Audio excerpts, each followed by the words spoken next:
Hello, everyone. We are emerging global superpower.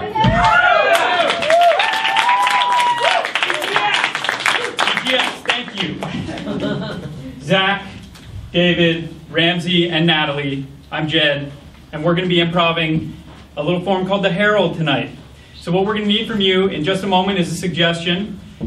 Off of that suggestion, we're going to generate some ideas, and then, in theory, that's going to tie the whole thing together. So your suggestion is our bedrock. Got it? Got it. Yeah! Yeah! So, Pressure. it seems like a friendly crowd tonight. What we'd like to know, just a guess, what we'd like to know is, what's something that you would never let a friend of yours borrow? Anything at all. My shoelaces. Your shoelaces. Thank you. Shoelaces. I'd have to say the year was 1984, and I really felt like it was a whole new revolution when the Ruse shoes were introduced. No more shoelaces, Velcro, you know? Now I would have all this extra free time to buy baseball cards, catalog. The first theatrical production I was involved in high school was 1984, the play version by George Orwell, which is incredibly deep, dark, disturbing material, and we all wore the same brightly colored clothes, and my part was being a person beaten and bludgeoned. When I was a child, I loved playing not only with Barbies, but also with Legos. I had the hospital and the gas station, it was the Shell station. And I just loved putting it together and getting the pieces that would hook roads together and make like this entire city of Legos. When my sister was born, my parents got me a Tonka toy set to humor me. When the nurse that my mom had hired to help care for the baby came home and she told me to say goodbye to her, I said to her, 2 years old, "Are you forgetting something?" And she goes, "No, what?" I said, "My sister." My parents were kind of hippies, and when my younger brother was in my mom's tummy, she thought of naming him Tonka. It's interesting how times have changed, because my mom was a hippie, but I think if my mom was around today, I think she'd be more of a nerd than a hippie. And you know, when I got the Revenge of the Nerds film on VHS video cassette, and I watched it over and over and over again, and I memerized every single line. And I was very disappointed when Anthony Edwards didn't keep on with the franchise Revenge of the Nerds. He went on to ER, and yeah, sure, he was great in that, but I mean, he was really the rock of the nerds. Most people don't understand the basic fundamental difference between a nerd and a dweeb. A nerd is someone who has no social skills. A dweeb is someone who is excellent with computers and knows a little bit about Star Trek. So what do you do when somebody's called a geek? Because that's one of those words that often goes unexplained. I just punch them. Oh. That's normally what I do.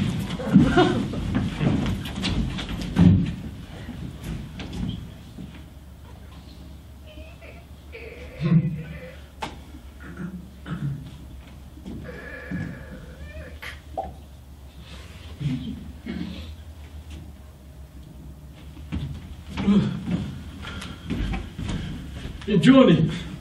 yeah, George.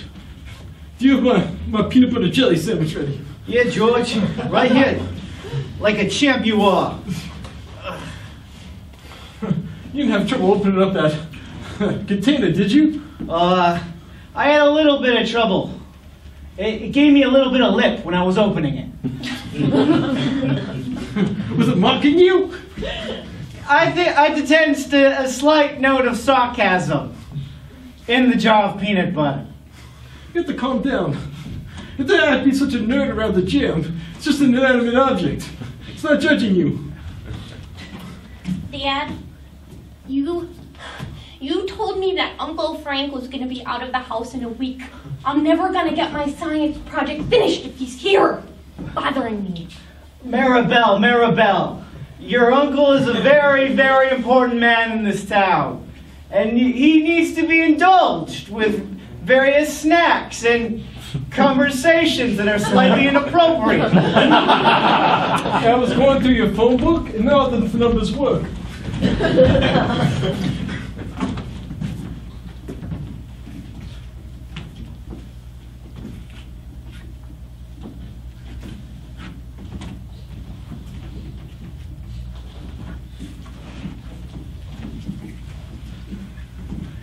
It's our newest style, Tom.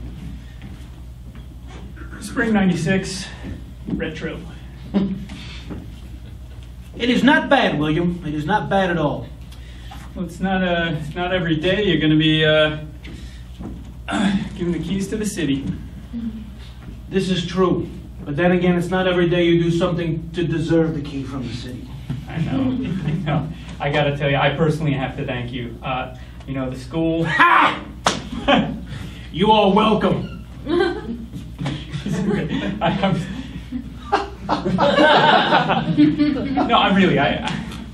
I appreciate it. It was my kid in that boat.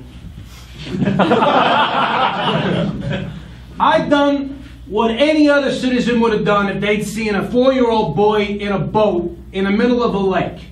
I jumped in and I saved him. And, I appreciate it. You didn't have to keep him for 3 weeks. See, the thing is, I've always wanted a kid, and so I kind of was thinking to myself, hey, now here's an opportunity for a guy like me to have a kid for a limited period of time, right? Because I've done something good for the community, right? So I figure, hey, I'm worth it. I might as well just borrow him for a little while. It's not like you don't know me. It's not like you didn't know where he was, right? Well, I didn't actually. You didn't tell anyone. At a funeral, it cost me $5,000. My wife is a wreck. I haven't even told her. That is incredibly inconvenient. I deeply apologize. And believe me, when I accept the key from the city later today from the mayor, I will personally make it plain to everyone gathered, including your wife, should she grace us.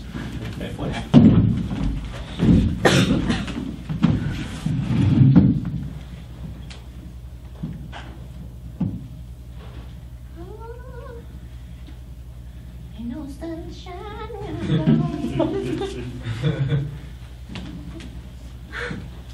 Pete! Hey, Tom. What a surprise you stopping by. It's Sunday, you're usually in church and praying. Well, I knew you'd be at the office by yourself. Filing.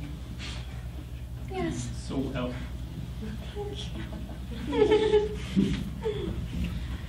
Your hands are very cold today, like I smell murder or something on them.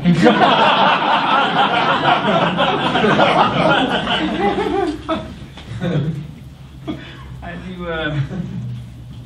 take care of some business this morning with Uncle Remo. Oh, Uncle Remo. He started talking back to me again. Hard. You're shaking, you're trembling, and you did, I pray to God he didn't lay a hand on you. You always calm me down. I think Yeah. you did smell murder on my hands. Uncle Murders. I thought Uncle Murder was dead.